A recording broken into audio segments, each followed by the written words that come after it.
Buenas tardes a todos, les damos la bienvenida a este ciclo de ideas de la Maestría en Ciencias Sociales con orientación en Educación de la Flaxo Argentina. Este es el segundo de 4 encuentros en los que estamos abordando temas relativos a la producción de conocimiento y difusión de saberes en el campo de la educación. Este encuentro se titula Revisitando los aportes de la teoría social y de la sociología de la educación ante la pandemia. Y la intención es plantear una conversación con 2 colegas docentes de la maestría, que enseguida voy a presentar, una conversación acerca de cómo pensamos este proceso, este tiempo de excepción, pensamos a nosotros también como investigadores e investigadoras y pensar las categorías que ponemos en juego, que estamos empleando. Queremos hablar en este encuentro acerca de los aportes y también los límites de los conceptos, de las categorías que tenemos disponibles para pensar el tiempo presente. Y tal vez ponerlas en parte en discusión, en escrutinio, ver aquellas que rescatamos, si hay algunas que ponemos en suspenso. La pregunta central es cómo entendemos este tiempo de excepción y de aceleración de incertidumbre. Para eso nos acompañan 2 docentes de la maestría, Pablo de Marinis y Oscar Greiser, a quienes les agradezco mucho su participación. Los presento brevemente. Pablo es, además de docente de la maestría, profesor de la Facultad de Ciencias Sociales de la Universidad de Buenos Aires e investigador de CONICET. Y Oscar, además, es también profesor de la Universidad de General Sarmiento y de la Universidad Nacional de Luján. Pablo también es docente del doctorado en Ciencias Sociales de la Flaxo. Bueno, les agradezco que hayan aceptado esta invitación. Les cuento un poco sobre la dinámica del encuentro. La idea es poder dar un tiempo para que tanto Pablo como Oscar hagan una presentación de 10 minutos cada uno, como para poder disparar algunas reflexiones, algunas ideas. Luego vamos a abrir un espacio de intercambio entre ellos y también ustedes podrán sumarse con preguntas y con comentarios a través del chat. Así que bueno, esa es la dinámica de esta sesión y bueno, muchísimas gracias y adelante. Bueno, ¿qué tal? Buenas tardes a todos y a todas. Estoy viendo aquí todos estos cuadraditos, veo alguna gente conocida, alguna gente amiga, gente con la que nos hemos cruzado en distintos recorridos de trabajo, de estudio, de la vida en general. Y bueno, y estamos en este momento tan particular, acá en conjunto con Oscar, que es un viejo amigo y un viejo compañero de trabajo y de muchas aventuras, muy gentilmente invitados por Sandra, que es nuestra coordinadora de la maestría donde tanto Oscar como yo trabajamos. Y bueno, nos invitaron a que compartiéramos con ustedes y generáramos ahí, hagamos lo posible también por generar algún debate en torno a las cosas que nosotros trabajamos. En el caso mío tienen más que ver con la teoría social, en el caso de Oscar tienen más que ver con la sociología de la educación, pero ninguna de las dos cosas nos resultan del todo ajenas a ambos. No voy a ser yo quien presente a Oscar acá y diga algo de su particular sensibilidad teórica, y quizás después Oscar dice algo respecto de cómo yo, que vengo originariamente y de fábrica y de formación de grado y de posgrado de otras cosas, terminé involucrado en cuestiones de la educación en no poca medida debido a él y a los lugares a los que me fue invitando a trabajar y demás. Bueno, nada, hoy estamos en el medio de una situación histórica increíble. Qué sé yo, es difícil describirla en un sintagma simple, ¿no? Es difícil caracterizarla como crisis, es difícil caracterizarla como ruptura civilizatoria, es muy difícil ponerle un nombre a todo esto que pasa al mismo tiempo. Estamos todavía, por lo menos en esta parte del mundo, estamos en el medio de la pandemia, estamos en un momento en el cual todas estas medidas de ASPO, de aislamiento social preventivo y obligatorio, siguen su curso, quizás algo más relajadas que unos días atrás, pero siguen en principio su curso. Vemos hacia atrás una película que ya pasó en algunos países europeos, en Oriente, en sociedades orientales y demás. Ahora, así como aparece todo esto como teniendo una especie de linealidad o presentando una suerte de secuencia, nada nos permite afirmar que no puede haber reversiones de esta aparente sucesión lineal de catástrofes. Lo que sí es algo impresionantemente notable es que de cara al futuro hay relativamente pocos pronósticos que sean esperanzadores. O sea, en realidad lo que hay es un amplio consenso en mirar un mundo que aparece ante nosotros y nosotras como sombrío, como impredecible, pero a ninguno le genera buena espina, a casi nadie le genera buena espina.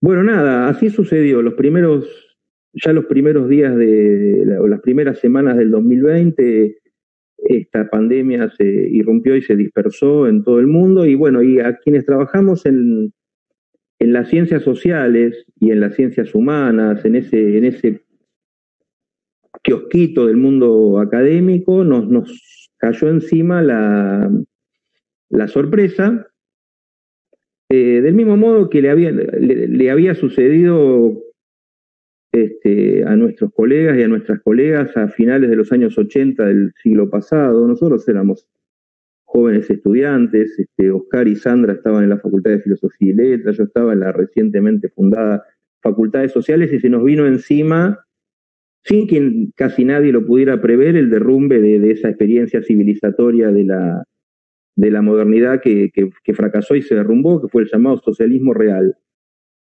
Hoy nos pasa algo similar. Nadie pudo imaginar que este acontecimiento iba a pasar, mucho menos logramos anticipar su magnitud. Si alguien nos decía, supongamos, no sé, en diciembre del año pasado, que entre los meses de marzo, abril, mayo, junio y quizás julio se paralizaba la entera rueda de la economía, se vaciaban casi todas las escuelas del mundo occidental y también del oriental, se paralizaba el tráfico aéreo. Digo, si alguien nos contaba esa película 6 meses atrás, diríamos, no, eso no creo. ¿Cómo se te ocurre que pueda llegar a pasar? Bueno, pasó.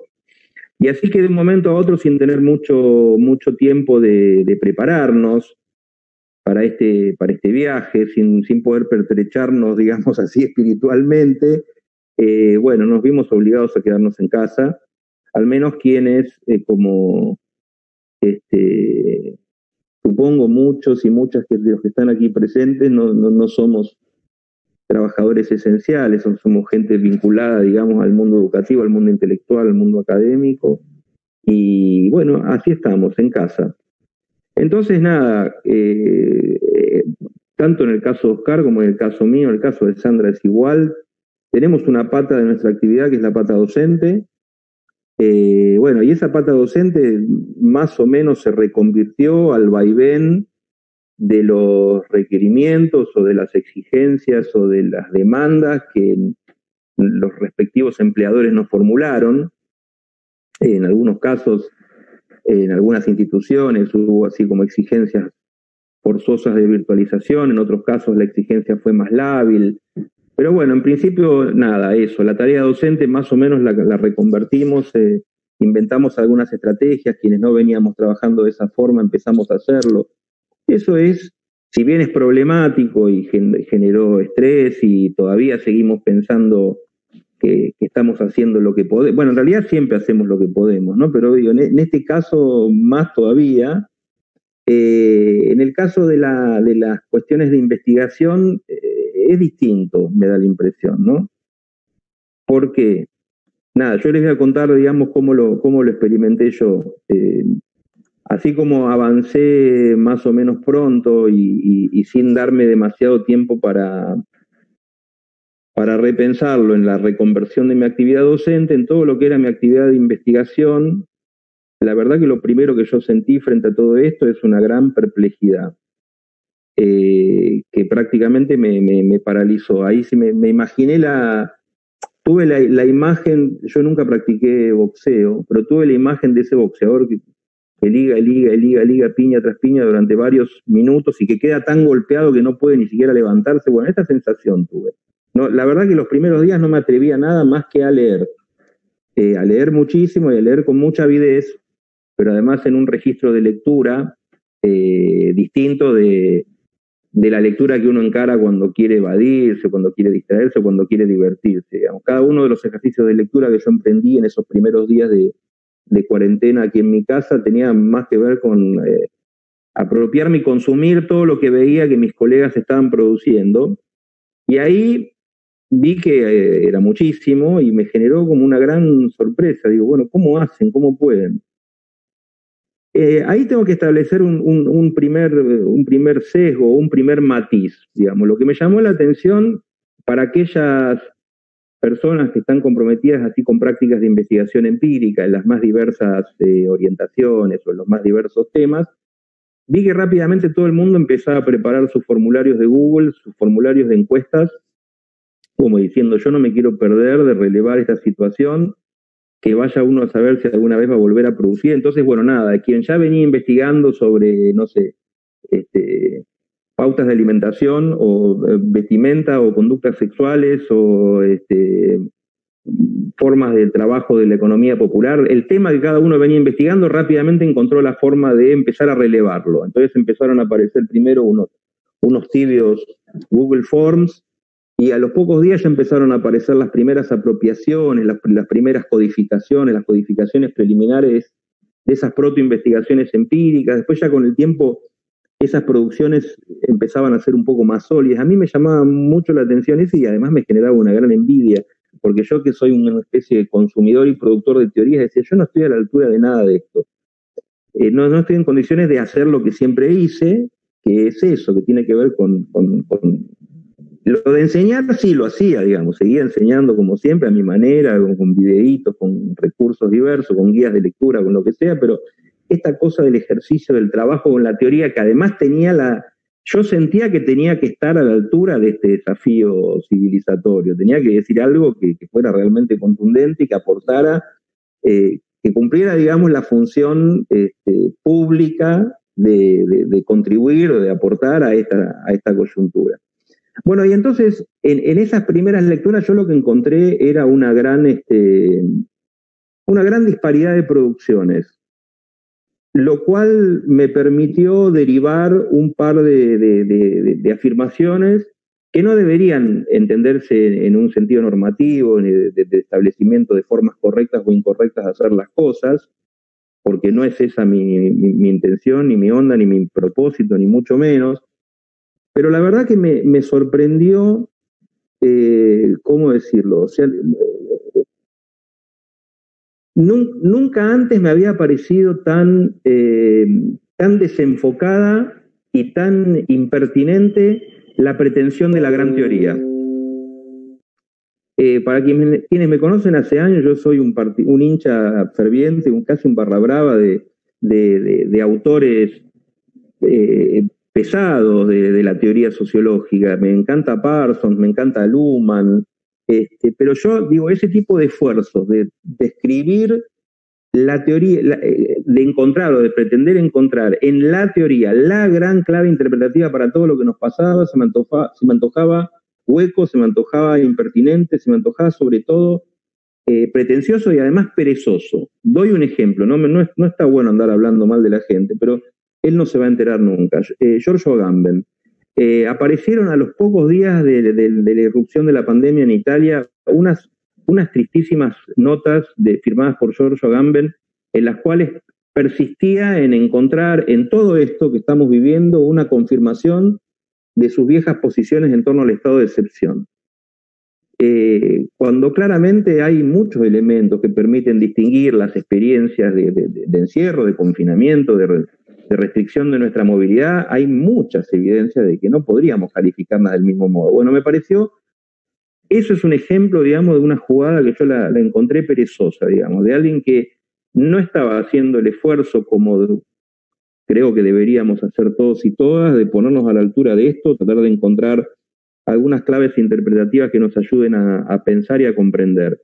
Un mundo que se volvió quizás más complejo que siempre y que requiere quizás de nosotros, y esta sería entonces la segunda parte, una mirada, si se quiere, más de alcance medio, una mirada más de, diría para ponerlo otra vez en debate de una sociología norteamericana de los años 50, de una perspectiva más mertoniana y menos parsoniana.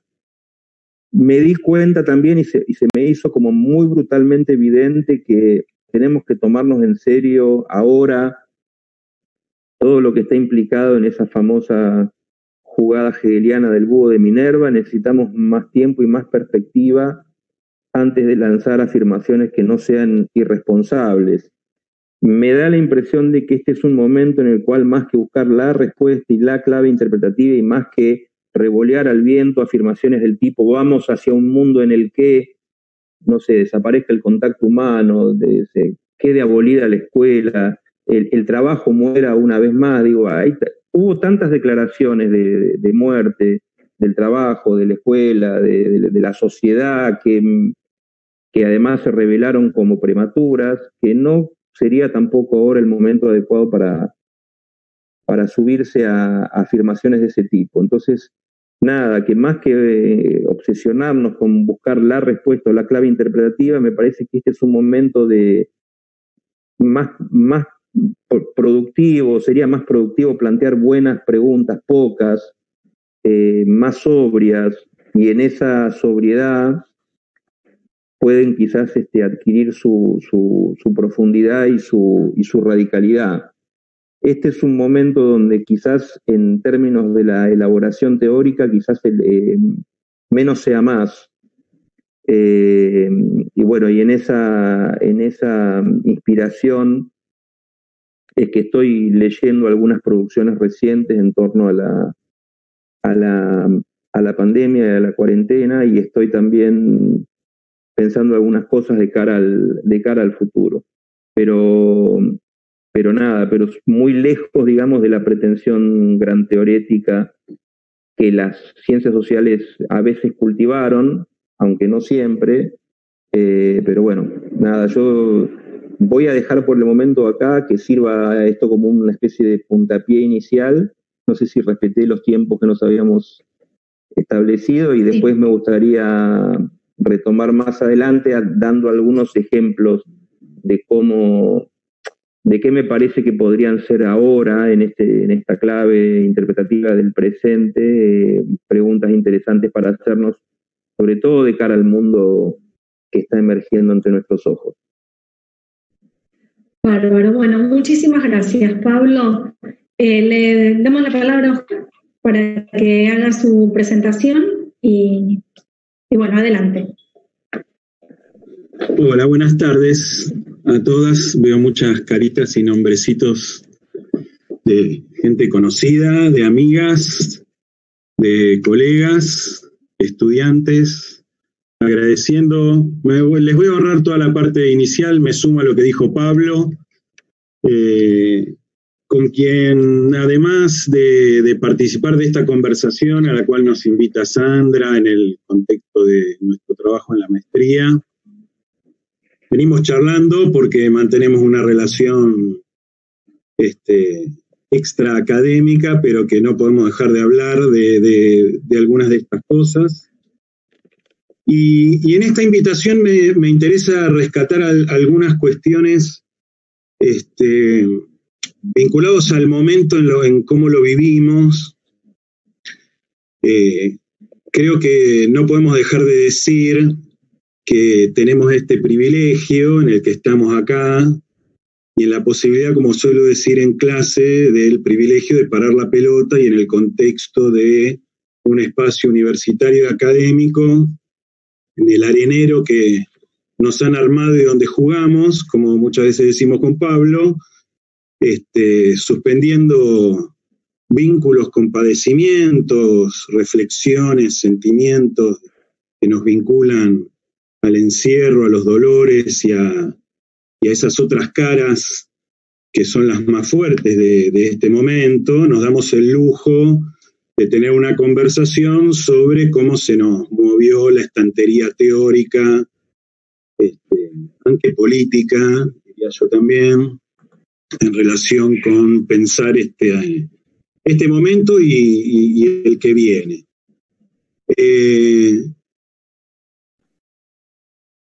La otra cosa que quería plantear antes de ir, yo me armé acá porque no puedo sin papel, algunas categorías sobre las cuales trabajar, pero quería engancharme y adelantarme a una conversación que tendremos después con Pablo.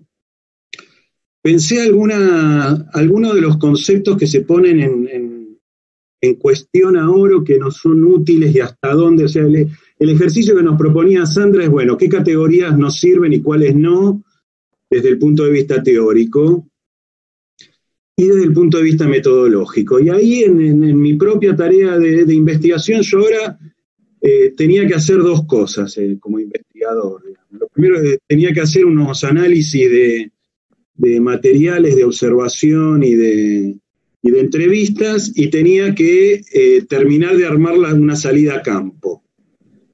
La salida a campo quedó para mañana silvestres, que tendremos, y repensando y leyendo en el medio de todo lo que empecé a consumir, a la gente que empezó a hacer antropología y etnografías virtuales y armar otros medios, y la gente se puso a hacer cosas maravillosas, otras no tanto, y también frente a cierta sorpresa en relación con las respuestas rápidas, y me sumo a lo que dijo Pablo. En mi caso, además, que tengo la suerte y a veces la desgracia de participar del mundo educativo, y que el mundo educativo se compone del campo académico y del campo educativo amplio, donde las preguntas vienen y bueno, ¿y ahora qué hay que hacer? Por suerte Sandra no me formuló esa pregunta acá, en algún otro lado me la formuló y le dije que no sé, que le pregunten a muchas pedagogas y pedagogos, que acá hay varios y varias que saben muchísimo más que yo de cómo responder a esta situación. A una situación además a que la gente y todas hemos respondido como pudimos, y no me quiero meter ahí por ahora. Entonces, siguiendo con el hilván de lo que nos proponía Sandra, hubo un par de categorías de teoría social así que uno suele tener ahí cerca, que alguna conversamos antes de este encuentro con Sandra y con Pablo. Le voy a dejar algunas a Pablo. Y yo me quedaba con interdependencia y cadenas de interdependencia del viejo amigo Norbert. Qué fuerte para este momento, ¿no? El concepto de interdependencia, pensado además en la velocidad que tuvo esta pandemia comparada a tantas otras. Otra cosa que me estuvo dando vueltas y volví a leer en este tiempo de teoría social fue a Calón y a Latour y su teoría del actor red, ¿no? El lugar de los artefactos, de la relación con el mundo biológico, las asociaciones y la reconfiguración del concepto de relaciones sociales, asociación, etcétera. Me parece que es un tema, una perspectiva y una construcción de un tema muy interesante para releer. Y también otras cosas vinculadas a la configuración de los lazos, ¿no? Y tanto que hemos hablado del lazo, el vínculo y la relación social, y que para mi propio trabajo, y en particular en relación con el conocimiento, se hacen centrales. Voy a dejar por ahí esos grandes temas del doctor Sokolinsky para los que pertenezcan a nuestra generación. Los grandes temas médicos los voy a dejar por ahí, ya que estamos frente a al encare de una situación sanitaria, social, política, económica, con respuestas no farmacéuticas, como vimos que el mundo anglo salió a nombrar, que me resultó muy interesante, decir que estas son el encierro, el confinamiento, el aislamiento, son respuestas no farmacéuticas, y hasta que no haya respuestas farmacéuticas, habrá de estas otras ligadas a otras cuestiones. Y yo seleccioné, para abrir la conversación, 3 ejes teórico-conceptuales y metodológicos que voy a presentar ahora brevemente, bajo una premisa que no me quiero olvidar ahora que vuelvo al textito que me armé, y es que, siguiendo lo que planteaba Pablo, de no apurarse, yo creo que este es un momento de registro, de registrar, de anotar, de leer, de escuchar, y de todos los registros que sean posibles, de los estadísticos hasta los micro, creo que son todos necesarios, todos van a ser útiles. Me parece que hay poco para decir de los efectos ahora a mediano, largo o corto plazo. Creo que la otra cuestión, tanto teórica como metodológica, que hay para decir es que necesitamos la paciencia y la humildad de no dar respuestas de corto plazo, como decía Pablo. Hay que darle a esto,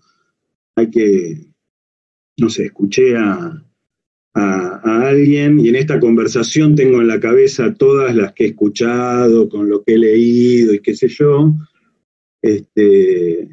y alguien armó la metáfora de las otras pandemias, en qué derivaron, ¿no?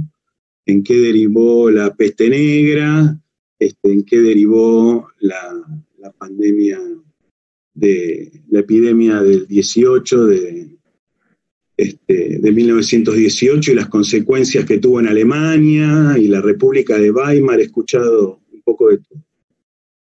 Ahora, con ese marco, yo tomé 3 que son las que venimos hablando todos los que estamos hablando en esto y todas. No voy a ser muy original. El primer eje que propongo para conversar es vinculado a lo estatal en lugar de la estatalidad, y lo estatal en sentido amplio, en el sentido del aparato estatal, y de la estatalidad en un sentido más amplio, y la línea de lecturas de gubernamentalización de relaciones. Y ahí tengo varias preguntas, ¿no? ¿Qué hubiese sido de este momento sin Estado? ¿Y qué hubiese sido de este momento sin gubernamentalización y sin autogobierno? ¿Cómo pensar este momento sin autorregulaciones? ¿Y qué trae esto que escuchamos y que sucede en otros lados y en otros lugares es más amplio todavía, que depende de cada uno? A mí hay algo de eso que me hace resonar muchas campanas y alarmas y preguntas que no tengo respuesta. Y en relación con esto, el lugar de lo público frente a lo privado, y ahí lo voy a conectar con la escolarización como tecnología, como gran tecnología, en una respuesta breve a un pedido de un escrito que me hicieron en General Sarmiento, que publicaron hacia finales de abril, principios de mayo.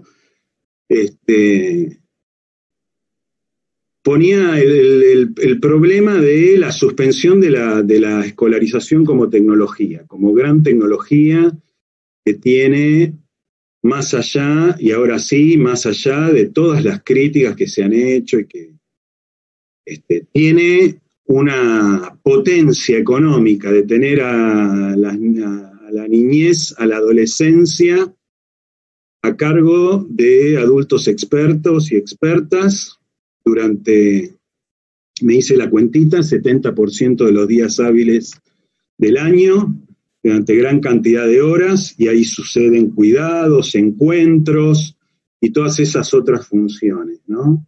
No voy a detallarlas ahora.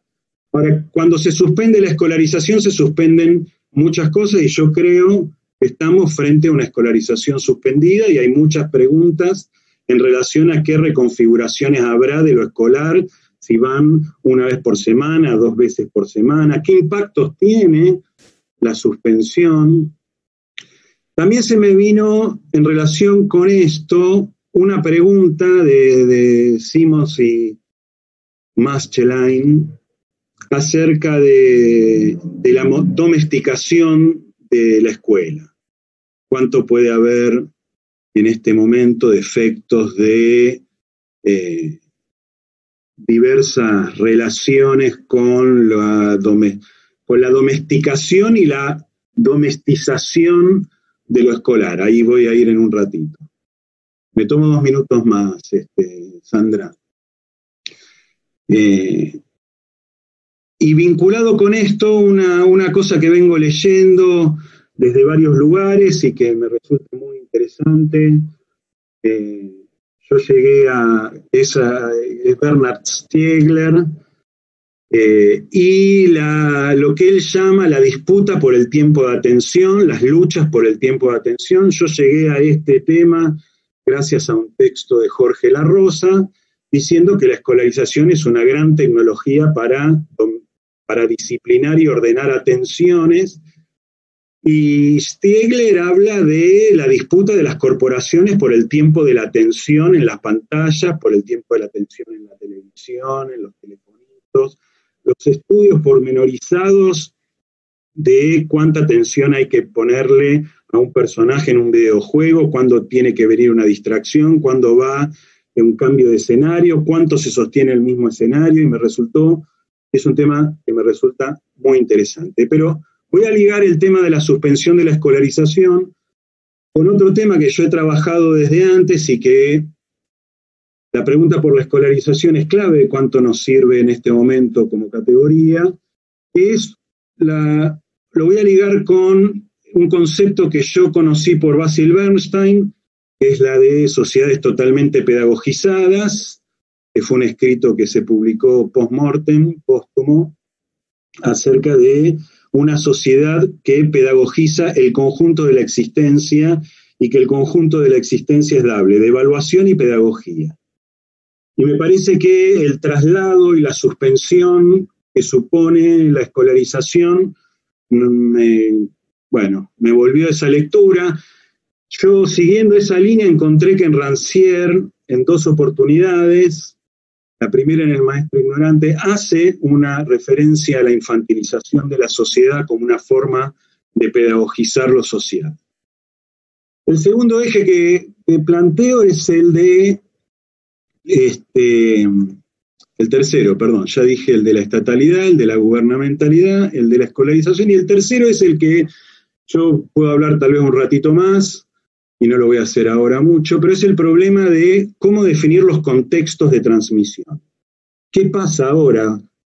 Me la pasé enseñando y me la pasé aprendiendo en que la enunciación del texto educativo no produce el sentido de la adquisición en el aprendizaje, sino que son los contextos áulicos, escolares, comunitarios, societales, lo que transmiten, y que la producción de sentidos, pasando de Vygotsky a Bakhtin, al propio Bernstein y el resto de las lecturas que hemos hecho, nos han dicho el lugar central del contexto. Hemos hablado de definir la escuela y el aula como un espacio de separaciones, de límites, y ahí vuelve una categoría central de la teoría social, que es la diferenciación. Y ahora en la casa, y ahora sin escuela, y ahora en muchos lugares sin aula, y en otros lugares con aula. Y ahí el problema de cuál es el contexto ahora y qué va a pasar con los contextos de enseñanza, de transmisión y de adquisición, cómo se regulan. Me la pasé estudiando la regulación de los contextos de transmisión, y lo sigo haciendo, y la producción de conocimiento legítimo en esos contextos, y ahora aparece, en el mejor de los casos, en este entorno, el gato, la suegra por detrás, 3 niños, estudiantes, de docentes, ¿sí? La madre, necesitan 2 la misma computadora, no puedo cursar a tal hora porque la usa mi hijo, y en el peor de los casos, la desconexión, en muchos sentidos. Y ahí hay unas tensiones, y ahí la encuesta que hizo UNICEF a mediados de abril nos da buenos datos de cómo estamos, pero una gran preocupación de la producción de desigualdad. Y con esto cierro, ¿no? Los 3 elementos que planteo: estatalidad, gubernamentalidad, escolarización, sociedades pedagogizadas, contextos de transmisión y conocimiento. Hay algo que lo atraviesa para mí, que es la desigualdad, y que es la presencia y el contexto de producción previo, o sea, cómo nos agarró esto, y los cómo lo vivimos ahora en función de una trama muy compleja de desigualdad, que lo podemos poner en términos económicos en un lugar, pero en términos de la relación con el conocimiento, la transmisión del conocimiento y la producción de normatividad y la producción de lazo, para tomar 3 aspectos que, bueno, voy a dejar por ahí. Bueno, muchísimas gracias, Oscar. A ver, invito en todo caso a Pablo, si querés hacer una intervención, Pablo, a partir del comentario de Oscar. Vos señalabas al principio, digamos, tu perplejidad frente a esa, digamos, a esa aceleración de producir gran teoría en este contexto. Decías que, bueno, que irías por buenas y pocas preguntas, por algunas miradas de alcance medio, y si querés plantear algunos ejemplos que decías que querías anticipar, como para plantear todo el panorama, digamos, de aquellos conceptos que da Oscar y aquellas también preguntas o conceptos que vos pondrías sobre la mesa para discutir este tiempo. Ahí está, ¿no? ¿Se escucha? Sí.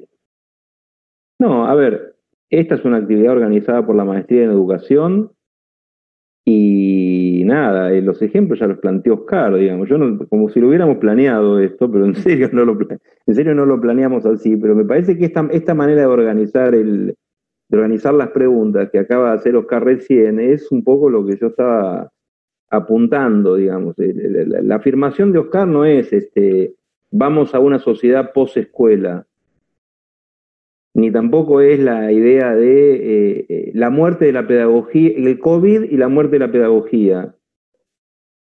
Ni tampoco es la onda de decir el fin de un matrimonio feliz entre el Estado y la escuela. No, nada de eso, digo. Plantear preguntas de investigación tiene que ver con un tipo de ejercicio como el que hizo Oscar, que de alguna manera estuvo destilando herramientas derivadas de algunos marcos teóricos, contribuyendo de esa manera a construir herramientas de observación que deban ser aplicadas además en contextos de los más variados, porque digo, varias de las cosas que interpelaba Oscar no se dan del mismo modo en esta parte del mundo y en otras, en distintas partes de la experiencia social, incluso en nuestra sociedad. Ese tipo de ejercicios, digamos, me parece que son los pertinentes, que son también, la verdad no sé si socialmente alguien está esperando ese tipo de conocimiento, porque hay también una cosa rara en relación con las demandas, ¿no? Digo, en este momento la sociedad, por decir algo, por decir la sociedad, pero también podríamos decir las autoridades formales de los estados y demás, no sé si están esperando específicamente conocimientos en torno a este tipo de preguntas como las que formulaban recién Oscar. Creo que lo que todo el mundo está esperando es una vacuna, y es cierto que en este contexto tan incierto, nuestros saberes no sé si son específicamente los más requeridos o los más demandados de manera pública. De hecho, nuestros saberes parecen informar poco las decisiones políticas que se están implementando, ¿no? Digo, hay en este momento una dominancia de otro tipo de saberes, más vinculados por ahí en este momento a la infectología o a la virología o a la epidemiología que a las ciencias sociales y humanas, lo cual es una pena, pero nada, me parece que si es que queremos intervenir en el mundo de manera eficaz, si creemos que hay alguna contribución que podemos hacer, me parece que es planteando preguntas de este estilo, digamos, no apresurándonos a dar por cerrados ciertos debates, no aventurándonos a construir escenarios monolíticos o de mano única. Se me viene a la cabeza uno de los temas que aparece como incluso es una de las unidades del programa de mi materia en esta maestría, ¿no? El concepto de globalización. Evidentemente la pandemia tiene un aspecto global y de hecho el propio prefijo pan implica dispersión geográfica, implica simultaneidad, implica una epidemia que sucede en muchos lugares al mismo tiempo. Eso es literalmente lo que significa pandemia. Pero bueno, frente a quienes profetizaban hace, supongamos, 20 años o 25 años la desaparición de los estados, hoy lo que encontramos son disímiles capacidades de los estados y enormes capacidades estatales puestas en juego o no puestas en juego para hacer frente para dar respuesta y para hacer frente a los desafíos, digamos. La idea del Estado como instancia organizadora de la vida social, como usina de gubernamentalidad, no ha perdido peso, al contrario, aparece reformulada. Entonces, bueno, nada, este tipo de situaciones como la que estamos viviendo demuestran cuán prematura había sido la declaración de defunción del Estado hecha hace 20 años en nombre de vaya uno a saber qué transnacionalismo o internacionalismo. Así que nada, yo no voy a generar nuevas preguntas, simplemente sumarme y observar con beneplácito de qué manera este tipo de grandes preguntas de las teorías sociológicas o de las teorías sociales pueden declinarse en preguntas más localizadas de investigación, digamos. En esto que dice Oscar, pasa que hay que ver si consigue financiamiento, si consigue gente que lo acompañe para sus investigaciones y demás, pero digo, ahí en esto que acaba de decir hay todo un programa de cosas para hacer, que ojalá puedan hacerse, porque además me da la impresión de que son las que deberían hacerse. La idea de suspensión de la escuela, planteada así como hashtag o como videograph para un programa televisivo, debería ser declinada en preguntas más finas. Me parece, y es algo así lo que me parece que habría que encarar. Bien. Bueno, yo retomaría algunas preguntas que aparecen en el chat y agregaría también alguna inquietud que me surge escuchándolos, ¿no? Bueno, en primer lugar hay una pregunta de Nancy. Nancy le pregunta a Pablo, de Nancy Montes, que le pregunta a Pablo sobre la idea de comunidad que vos trabajás. Si en este tiempo en particular de cierres geográficos es una llave de análisis para pensar este tiempo. Después, bueno, Feli felicita a Acosta, que le pregunta a Pablo, la suspensión de la gran teoría, ejemplo Luhmann, respecto de los sistemas educativos, ¿sería porque el objeto pierde estabilidad? Si es así, cuando se construyó la teoría, ¿la tenía? Y a Oscar le pregunta si estas sociedades pedagogizadas pensarse como una nueva fase de la educacionalización, que se corre, de los problemas sociales, sobre todo pensando en la dilución de los contextos de diferenciación. Y agrego una pregunta más que plantea Ruti Kravets, que dice, ¿cómo eran las investigaciones antes de la modernidad y en qué tendrían que ir las investigaciones actuales? Deformándose para reformarse, porque ya no es lo mismo, ni lo será, aunque no sé si será todo muy distinto. Bien. Yo quería agregar algo también. Oscar planteaba estos 3 ejes de análisis, él decía estatalidad, gubernamentalidad, escolarización, sociedades pedagogizadas, en tercer lugar, con de transmisión. Lo cruzaba esto por el problema de la desigualdad. Yo agregaría también, si no amerita, pensar una reestructuración de lo público y lo privado, ¿no? Al pensar, por ejemplo, la cuestión de los contextos de transmisión o inclusive también la escolarización, las sociedades pedagogizadas, pensando que, bueno, cuando nos vimos en esta situación de confinamiento, lo primero que intentamos fue reponer encuentros que tendrían que ver con algo del orden de lo público. Sin embargo, como ustedes decían, ¿no? Es en nuestros ojos, pero al mismo tiempo tratamos de encontrarnos con los otros, de abrir al debate. Lo hacemos en espacios súper controlados, mucho más controlados que lo que ocurría antes cuando nos encontrábamos en los espacios de circulación pública, al punto tal de que silenciamos los micrófonos, controlamos quiénes ingresan a estos espacios para discutir, ¿no? Y por lo tanto estamos cada vez más en contacto con los próximos. Entonces me pregunto si también nuestra forma de pensar lo público y lo privado no se reestructura frente a este nuevo contexto. Bueno, ¿y ahora qué hacemos con todo esto? A vos te dejo con Luhmann. A mí déjame con Luhmann y la comunidad y vos agarrá todo lo demás. y vamos viendo. No, yo lo de la comunidad voy a decir una cosa muy, muy cortita. Es verdad, bueno, ese es un viejo tema de investigación mío. A ver, uno de los, digo, la comunidad siempre se ha utilizado en muchos sentidos muy, muy diferentes. El propio concepto de comunidad a lo largo de la historia de la teoría sociológica, ¿no? Digamos, hay una cosa que es el uso que se le dio al concepto en la sociología clásica, donde aparecía, digamos, la comunidad como una especie de constructo que constituía la base histórica de la que procede o de cuyas ruinas emerge la sociedad moderna, pero después también adquirió otros sentidos, por ejemplo, un sentido más tipológico que demostraba o que mostraba una determinada forma de vinculación entre individuos, en grupos y demás.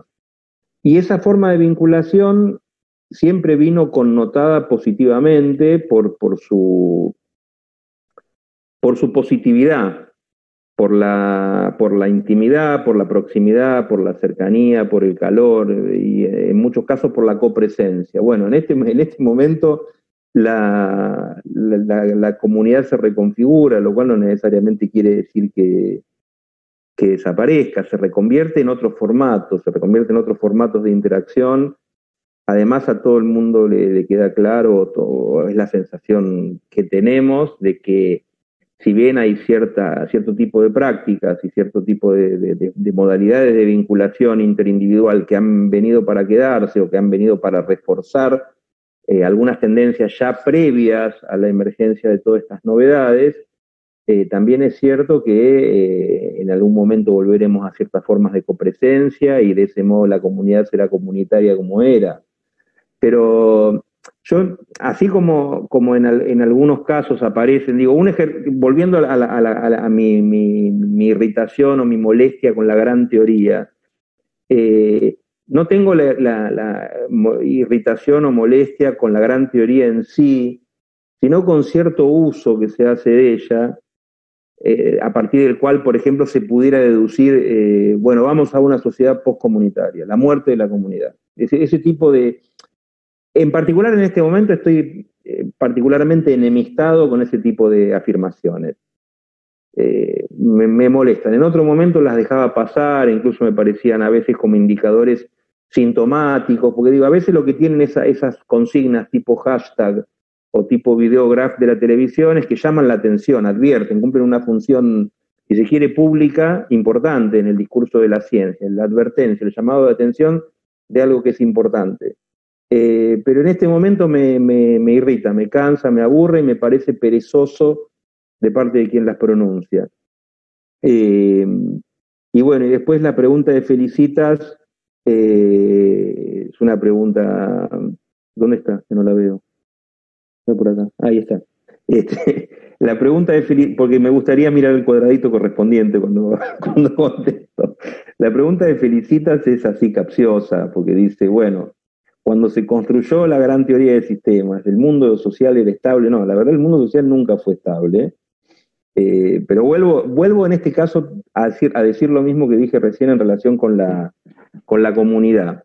Estoy en contra del uso ritual de la gran teoría, estoy en contra del uso perezoso, estoy en contra de la persona que ya está obstinada a encontrar en las configuraciones empíricas que se nos desarman en los dedos, encontrar lo que ya sabía que iba a encontrar.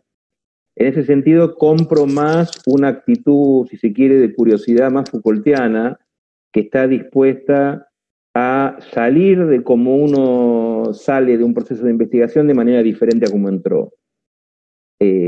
Puede tener algo de conversión religiosa, si se quiere, eso, pero me parece una actitud más saludable en este momento. No estar obstinado, digamos, no empecinarse. Es lo que siempre decimos en los talleres de tesis, ¿no? Esta cosa de gente que compra un determinado referencial teórico y sale con la canastita a verificarlo a rajatabla. No sé, puede ser Bourdieu, puede ser Foucault, puede ser Bernstein, puede ser cualquiera. Que uno tiene que, se ve a veces en la penosa obligación como director de una tesis o como coordinador de un grupo, de un taller de tesis, y decir, che, pero mira, eso que vos encontraste no es el capital social de Bourdieu. Vos estás empecinado, ya te compraste tu marco teórico de antes, y lo que es importante es estar abierto a la sorpresa, y sobre todo estar abierto a la complejidad del mundo, que siempre fue complejo, también cuando Luhmann escribió su teoría de los sistemas sociales autopoiéticos. Oscar, te toca a vos.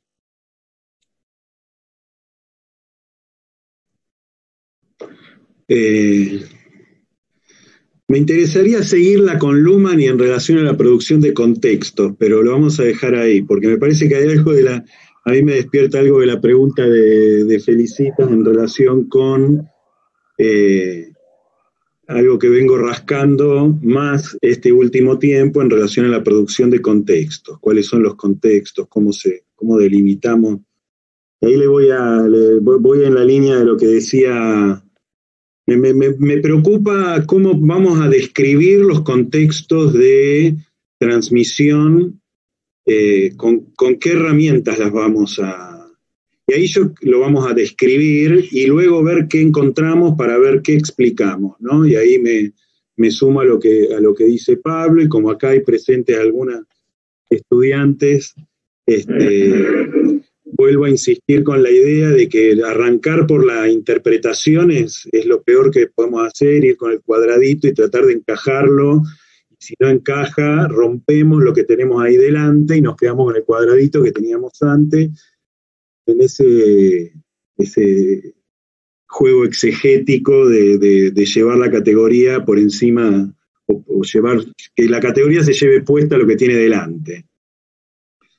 Y ahí yo creo que hay algo sobre los contextos, y ahí tendremos, Felicitas, que agarrarnos de todo lo que tengamos para hablar de esto, de cómo delimitamos ahí, porque esta pregunta de Sandra en relación a lo público y privado atraviesa, y eso es un tema clave. O sea, a mí me interesa buscarlo respecto y meterme en la producción contemporánea de qué se está entendiendo, qué se está legitimando como conocimiento en este momento, ¿no? Y ahí tenés que vincularlo con lo macro, no hay manera de no conectarlo con lo macro, ahí hay una tensión, eso que suelo proponerles a los estudiantes y a las estudiantes en relación a la regla de doble condicionamiento de Foucault, o a las relaciones que propone cualquier postestructuralista que se precie, o postsistémico que se precie, de conectar niveles. Ahora, para esa conexión de niveles hay algo de lo público y lo privado que está complicado. Y además está complicado en otro sentido, porque lo público y lo privado está en este momento mucho más atravesado por la producción de contextos en los cuales uno se encuentra transitando. No es la misma relación público-privado en Nono, en este momento,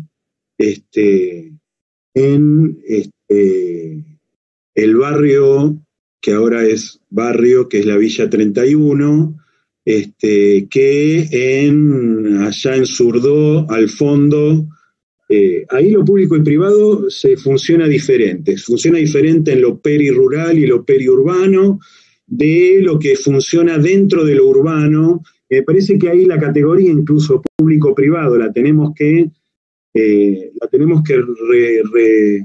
rearmar a la luz de alguna cosa tal vez más chiquita que en lo grande. Es cierto que está habiendo un problema que están sufriendo en relación al control del trabajo educativo, el trabajo docente, que yo creo que tiene, y lo han dicho mejor otras personas, entre ellas Inés Dussel, por ejemplo, Flavia Terigi, acerca del problema del control del tiempo escolar, o el tiempo que intenta ser escolar en las pantallas, de la excesiva visibilidad de la infancia y la adolescencia, porque están al lado de no se tienen dónde esconder, no hay lugar donde esconder, que la escuela les permite un espacio diferente. La diferenciación de la escolarización también es para la autonomía de la construcción subjetiva de identidades entre pares, tocarse, hablarse, violentarse y todo lo que también sucede en esos sentidos, y hay algo de esa visibilidad que es un problema respecto del control del trabajo docente y cómo se ha ejercido por la gubernamentalidad ampliada de los padres, de las instituciones educativas, de las autoridades estatales, de la administración estatal, por el propio ethos de tengo que hacerlo, y algo que me llamó mucho la atención de algo que dijo hace poco en un conversatorio que hubo en México, de la diferencia de el intento de la docencia argentina de no perder a los estudiantes frente a la docencia mexicana, que no los tilden de vagos, ¿no? Me resultó interesante ahí que pueda haber acá un intento de un ethos así inclusivo, que se nos hace muy, muy complejo responder y pensar. Ahora, volviendo, ahí hay un tema con las diferenciaciones y la diferenciación de los espacios y las modalidades de regulación y control de la existencia misma, que hay que ver, que no sé, la verdad no tengo mucha idea cómo, o sea, ahora es un problema para los chiquitos que habían retenido esfínteres y lo dejaron de retener, y la escuela les permitía, el espacio fuera de los padres les permitía unas cosas, y el adolescente y la adolescente y los pares, y ahí tenemos como mucho para preguntarnos y ver qué hay del horizontal entre lo público y lo privado, ¿no? Y qué es del orden de lo privado o de lo íntimo en este momento, ¿no? Donde la domesticidad, como han llamado algunos, la reaparición de esa figura del hogar como un territorio de superposición que la diferenciación moderna nos había hecho claro, y que todo yo extraño mucho, eso de irme a otro lado a trabajar y de diferenciar el tiempo, etcétera. Ahora, esto lo digo porque ahí Felicitas había hecho una pregunta en relación con una fase de educacionalización de los problemas sociales. Tenemos un problema con estas construcciones que hacemos de las palabras estas que nos quedan largas, pero ahí yo tengo una gran pregunta, digamos, si esta tendencia a la educacionalización o pedagogización, como la llamó Bernstein en su momento, es una tendencia anterior. ¿Qué va a pasar ahora? ¿Qué va a pasar ahora? Además, es una pregunta que estamos intentando armar. ¿Qué pasa con la pedagogización de la inclusión en el tiempo hogareño respecto de los padres y la escuela y las madres y la tutora, el encargado, los hermanitos? Vi 3 encuestas que preguntan, la de UNICEF pregunta por la ayuda de las madres, que tienen casi el 70% de la intervención en la ayuda escolar, frente a solo un 18% de los padres o varones. Y no hay preguntas de hermanos, no hay preguntas de experiencias de otro tipo ahí que nos tenemos que preguntar.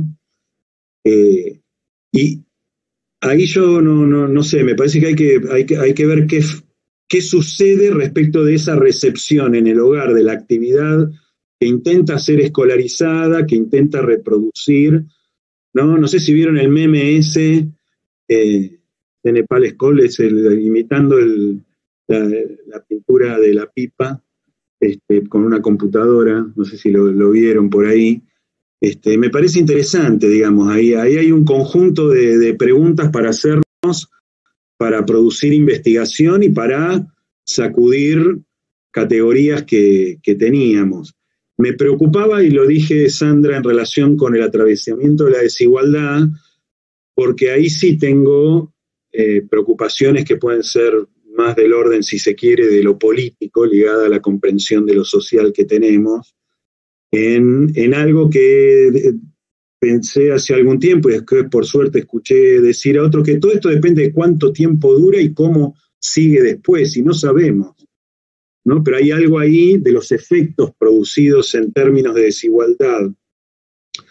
En el trabajo que hizo la Ditela, en 9 semanas que hizo Claudia Romero, encontró bajo escuelas que podía ella, así lo planteó, plantear como similares en relación al trabajo con plataformas, en 9 semanas hubo una diferenciación entre públicas y privadas que atienden a similares grupos poblacionales muy alto en la producción de plataformas, en la producción de contacto, de pasar de 3 veces por semana de intercambio a 5 días. No sé qué significa eso, ¿eh? La verdad que no sé qué significa. No sé qué efecto, porque no tengo idea. Lo digo que, insisto, hay que registrar e ir pudiendo describir. Qué ver. No sé. Bien. No sé, Pablo, si querés hacer algún comentario. No había una pregunta de Nora, que me imagino que debe ser Nora Krausik, en el chat, me imagino por el portugués que aparece, que en síntesis planteaba, digamos, cómo la realidad cuestiona nuestras acciones y análisis, ¿no? A lo mejor si pudieran retomar algo que estaban ya comentando, respecto también un poco de la historiedad de nuestras afirmaciones, no solo cómo la realidad va cuestionando nuestras afirmaciones, sino al mismo tiempo cómo muchas veces nos encontramos como a medida que va avanzando esta situación de pandemia, mirando diferentes focos y encontrando algunos conceptos como positivos para pensar esos focos o en efecto desechando algunas ideas. No sé si a ustedes les pasa, ¿no? A mí personalmente me ocurre que a medida que va pasando el tiempo, voy pensando como en diferentes fases o en diferentes puntos, ¿no? Para tratar de explicar algo de lo que va cambiando tan vertiginosamente.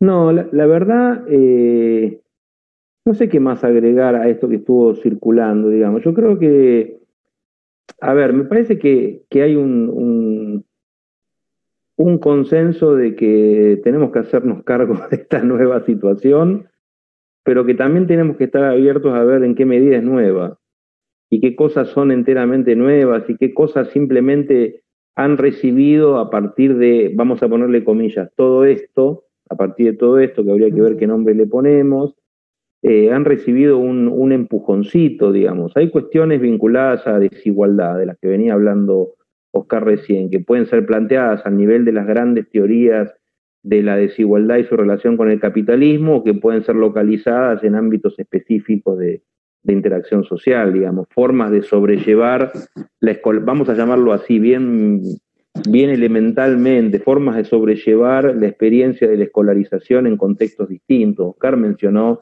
distintos lugares en los cuales esto ocurre, digamos, estamos en condiciones de poder decir que hay un formato predominante o dominante o no. Bueno, es eso. Oscar decía recién, a mí me parece muy bien, ir registrando.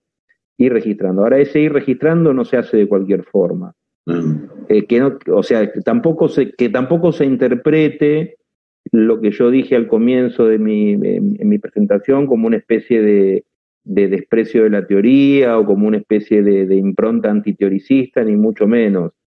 Ese registro del cual está hablando Oscar es cualquier cosa menos la recolección empirista de acontecimientos, digamos. No es que hay que salir por los barrios con la canastita a relevar tal o cual experiencia como Caperucita Roja en el bosque, sino que esto tiene que hacerse guiado por hipótesis bien fundadas, digamos, y estar también dispuestos a revisarlas si los hallazgos que hacemos contradicen nuestras afirmaciones iniciales. Es eso, digamos. Creo que hay en este momento, como le sucedió, digamos, también a otras generaciones de investigadores y de investigadoras en ciencias sociales que vivieron momentos turbulentos, se nos vuelve como acuciante el registro de cosas que se nos antojan que son nuevas, pero que quizás después de un primer examen nos damos cuenta de que en realidad ya estaban ahí y que faltaba simplemente el último golpe de horno para poder consolidarse. Yo creo que hay cuestiones vinculadas al mercado de trabajo, digo, por hablar así de otros grandes temas, que como concepto incluye también al trabajo docente. Hay cuestiones del mercado de trabajo que van a recibir de la mano de esto un fuerte reforzamiento. y no es solamente el peligro del contagio, del encuentro masivo de personas en un espacio laboral o en un espacio educativo, sino hay alguna otra cosa en juego que va a modificar el mercado de trabajo, las formas de trabajar, el teletrabajo y vinculado a eso también los derechos y el registro de esos derechos y las formas de organización sindical. Digo, hay un montón de cuestiones que van a redefinirse y que, bueno, nada, como estamos en un momento muy de quiebre, muy de bisagra, esto es algo que, nada, no sé, nosotros aquí, por lo que veo, hay gente, digamos así, entre los 30 y los 60, aquí presentes, y bueno, hemos vivido ya unas cuantas cosas a lo largo de nuestras vidas.